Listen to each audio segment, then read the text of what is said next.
Bertemu kembali bersama saya Kuswarini Harja, dan yang ingin sekarang saya sampaikan kepada pemirsa adalah visi dan misi calon gubernur yang sudah tidak asing lagi, yaitu Dr. Ilham Akbar Habibie, yang belum lama ini saya berkunjung untuk melakukan dialog secara terbuka. Dan kita ingin tahu bagaimana visi dan misi calon gubernur ini, apalagi dia adalah sosok anak Presiden Habibie. Sekaligus juga mungkin secara general bagaimana namanya ini semua sekaligus. Iya. Jadi mengenai Habibienomics tadi kan, Habibienomics itu salah satu intinya adalah soal nilai tambah.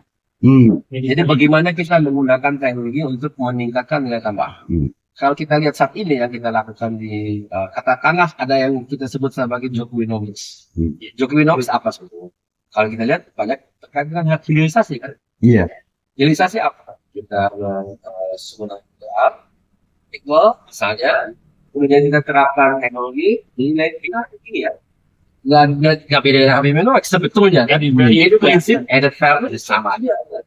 Hanya saja ini benar-benar dimulai dengan SDA-nya, kemudian diterapkan nilai tambahnya di level SDA. Kalau Bapak dulu itu langsung membuat di pesawat misalnya, mobil atau yang lain ya. Karena itu sebetulnya tidak, kalau kita tidak berarti kita harus mulai di level SDA untuk mengindustrialisasikan negara kita. Tidak berarti seperti itu. Sebaliknya, kalau kita bukan negara agraris atau kita negara agraris, kita lemah, nggak ada apa-apa, nggak banyak, nggak ada pilihan, langsung yang membuat produk gitu ya. Itu justru kalau kita lihat contoh di dunia ini semuanya negara yang seperti itu, kita semua banyak sukses. Jepang ada sebenarnya, itu nggak terlalu banyak. Korea akan ada, tapi dia terpaksa harus membuat nilai tambah bukan secara linear, tapi dia langsung lompat. Memang perlu waktu, tapi tidak berarti tidak sukses. Yang penting apa? SDM.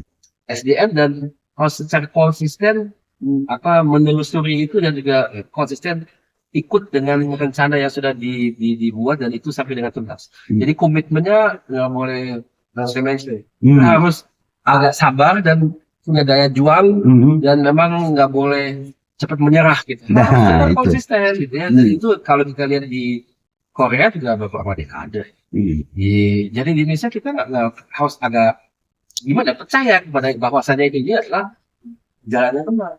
Kenapa kita percaya? Harus percaya. Kalau yang lain sudah memberikan contoh. Jadi ini bukan satu hal yang lain negara, lain bangsa mencoba, tapi itu itu yang kami bilang itu. Jadi mungkin yang beda dengan jalan konteks Indonesia.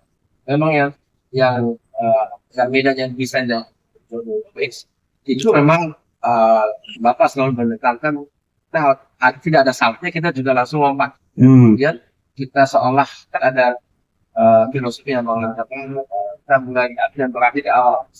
Itu maksudnya Habib sebagai Habibienomics. Jadi maksudnya Bapak itu dengan belajar itu bagaimana membuat barang yang teknologi lisensi. Kemudian kita mulai desain. Kemudian terakhir kita baru melakukan penelitian yang dasar.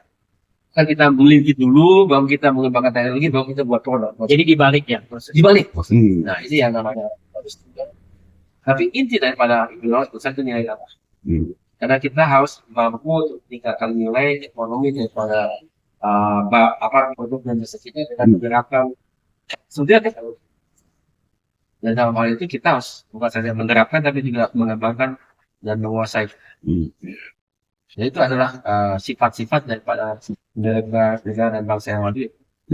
Itu saya kira yang salah satu hal lainnya Thomas. Itu bisa diterapkan di Jawa Barat, saya tidak bisa jawab selain daripada industri. Coba lihat berapa universitas yang boleh dikatakan kelas terbaik di Indonesia, bahkan regional atau internasional global itu ada di sini.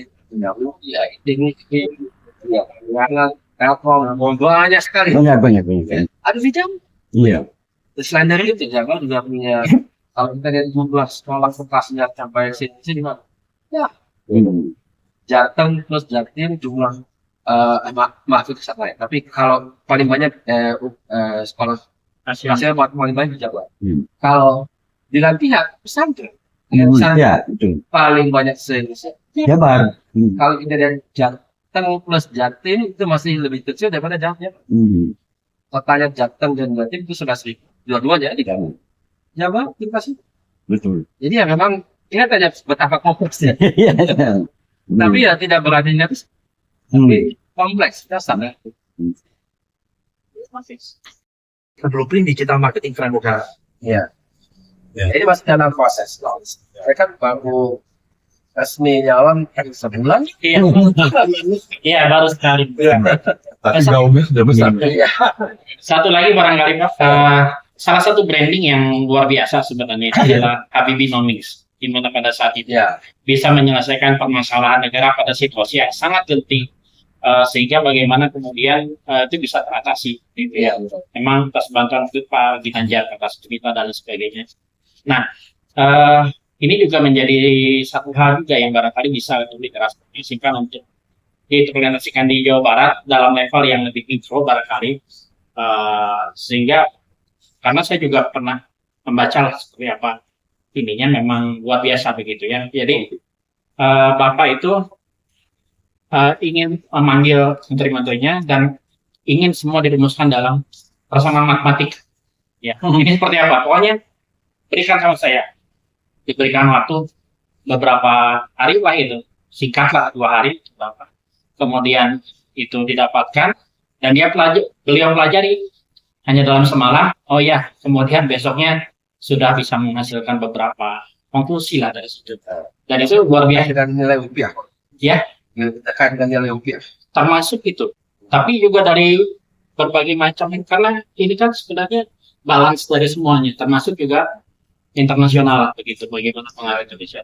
Nah ini barangkali juga bisa menjadi trending juga ya sebenarnya penerapan Habibinomics untuk level Jawa Barat, karena memang yang dari skala kerumitan Jawa Barat ini saya pikir provinsi yang termasuk yang paling rumit di Indonesia untuk menyelesaikan permasalahan ekonomi yang tadi salah satunya Bapak sebutkan gitu kan.